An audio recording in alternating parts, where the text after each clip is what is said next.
This video is going to show you how to set up absence alerts so that your school can start addressing truancy issues. So let's say that this school takes attendance and all attendance is submitted by noon.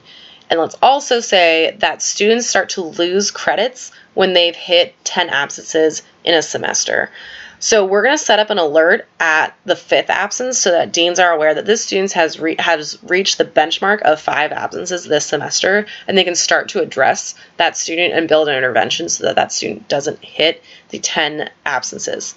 So the first thing I'm going to do is make a list. I'm going to go to Admin, Consequences, and Lists, and click on New List. I'm going to call this 5 absences in a semester list.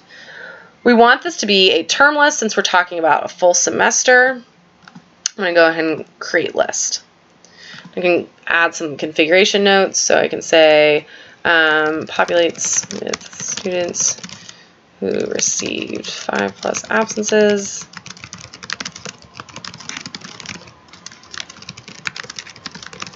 Okay, so this list is going to populate with students who receive their 5th absence.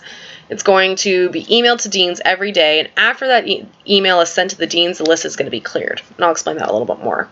So let's go and go to Save Changes, and then I'll go to List Steps to set up this criteria. So again, I'm going to add students with a specific behavior, that specific behavior being the absence behavior, and we want 5 or more. So I'll go ahead and click Add Step. We want the school absence. I'll click Save Changes. So now this list is going to populate with students who have 5 absences or more this semester. So let's look at this list. Okay, so there are a few students who are on this list. So now we can go ahead and set up the email workflows. So I'm going to go to Workflows. I'm going to say Add Email or Add Workflow, and I'm going to select the email list, and I'm going to have this go to the deans. Since attendance will be taken by 12 o'clock, I can alert the deans right after 12 o'clock. So I'm going to go ahead and schedule cron job. I'm going to schedule this for every day.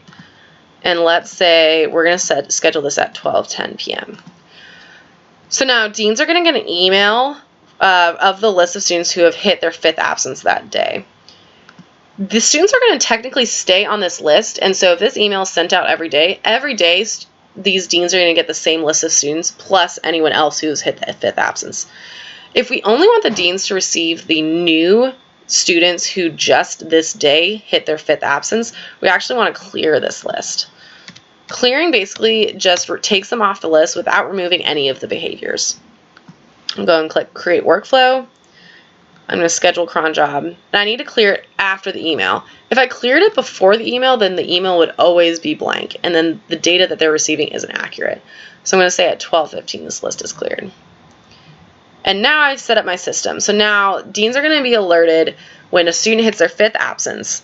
I can also set up other benchmarks, so I could set up a separate list that emails the deans at the 7th and then the 9th absence so that deans are well aware when a student is approaching that 10 absence benchmark.